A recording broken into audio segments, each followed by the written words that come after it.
सर्वप्रथम सर्व शहादेकर जनतेचे मी मनापासून आभार व्यक्त करतो। सर्व पत्रकार बांधवांचे देखील इथं स्वागत आहे। आज पदभार स्वीकारण्याचा पहिला दिवस। निश्चितपणाने येणाऱ्या काळामध्ये शहादा शहराच्या समोर जेवढ्याही काही असंख्य समस्या आहेत, अडचणी आहेत, ते सोडवण्यासाठी आम्ही सर्वजण कटिबद्ध आहोत। जनतेने जो कौल दिलेला आहे, माझ्या आकलनानुसार या शहादा शहराच्या जनतेने जो निकाल दिलेला आहे, तो सर्वांनी वेगवेगळ्या विचारधारेच्या लोकांनी एकत्र येऊन काम करण्यासाठीचा हा निकाल दिलेला आहे। माझी अपेक्षा अशीच आहे की संपूर्ण शहरवासीय जेवढेही निवडून आलेले लोकप्रतिनिधी आहेत, हे सर्वजण सोबत येऊन एकत्रितरित्या या शहादा शहराच्या प्रगतीसाठी काम करतील आणि त्याच्यासाठीच आमचा प्रयत्न राहणार आहे। निश्चितपणाने जे संख्याबळ विरोधकांकडे आहे, मी त्यांना विरोधक म्हणणार नाही, खरं तर ते देखील लोकप्रतिनिधीच आहेत। कारण लोकांनी निवडून दिलेला व्यक्ती असते, तो फक्त ज्यांनी मतदान केलेलं आहे यांच्यापुरतं तो मर्यादित नसतो, संपूर्ण प्रभागासाठी म्हणा किंवा संपूर्ण शहरासाठीची त्यांची जबाबदारी असते।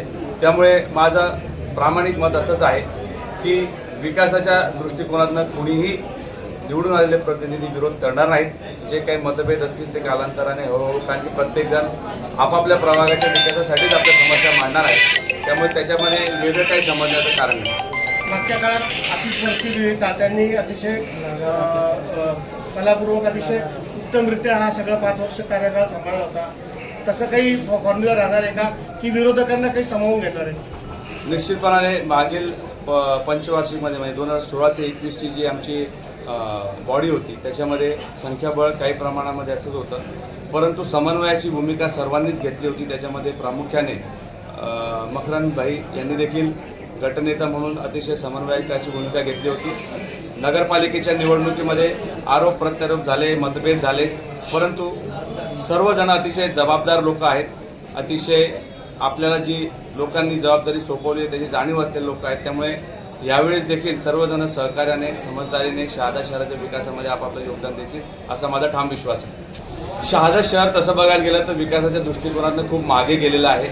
प्रचंड आर्थिक उलाढाल असलेलं किंवा नंदुरबार जिल्ह्याची आर्थिक राजधानी असताना देखील शहादा शहरासमोर असंख्य प्रश्न आहेत। रस्त्यांचे असतील, गटारींचे असतील, मूलभूत सुविधांचे असतील। त्यामुळे या सर्वांवर निश्चितपणाने आम्हाला काम करावं लागणार आहे। सगळ्यात महत्त्वाची गोष्ट म्हणजे शहादा शहराची किंवा शहादा नगरपालिकेची आर्थिक परिस्थिती सध्या अतिशय बिकट अवस्थेची आहे।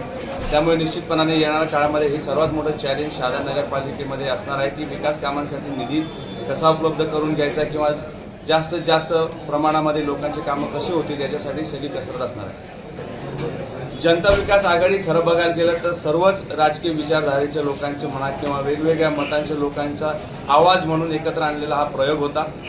कुठलाही राजकीय पक्ष असेल, तसं बघायला गेलं तर संपूर्ण महाराष्ट्र राज्यामध्ये महाविकास आघाडीपेक्षा महायुतीतील घटक पक्षांमध्येच सर्वात जास्त निवडणुका लढल्या गेल्या। त्यामुळे तसं बघायला गेलं तर मुख्यमंत्री जरी भारतीय जनता पक्षाचे असले तरी नगरविकास खातं हे शिवसेनेकडे आहे, अर्थ खातं हे राष्ट्रवादी पक्षाकडे आहे, आदरणीय अजितदादांकडे। त्यामुळे या सर्वांशी समन्वय साधूनच शहादा शहराचा विकास करावा लागणार आहे। त्यामुळे सत्तेमध्ये जरी पक्ष जनता विकास आघाडी अपक्ष म्हणून पॅनल जरी असलं तरी सत्तेतील सर्व लोकांशी अतिशय चांगले जिव्हाळ्याचे संबंध असल्यामुळे विकास करण्यासाठी, निधी आणण्यासाठी कुठलीही अडचण येणार नाही असा माझा ठाम विश्वास आहे। सर्वप्रथम यामध्ये महत्त्वाचा विषय असाच आहे की विकासाच्या दृष्टिकोनाने सगळेच जण काम करणार आहेत, परंतु भारतीय जनता पक्षाचे 20 नगरसेवक निवडून आलेले आहेत, बहुमत त्यांच्याकडे आहे। त्यामुळे ज्या समित्या असतील यांचं सगळं गठन झाल्यानंतर सर्वांमध्ये समन्वय घडवून आणणं हा पहिला आमच्यासमोर विषय असणार आहे। एकदा समन्वय झाला की मग कुठल्याही प्रकारचा विकास करण्यासाठी किंवा निधी आणण्यासाठी अडचण येत नाही, ठराव करण्यासाठी अडचण येत नाही असं माझं मत आहे। सगळेच जेवढेही लोक निवडून आले आहेत अतिशय जबाबदार लोक आहेत, जनतेच्या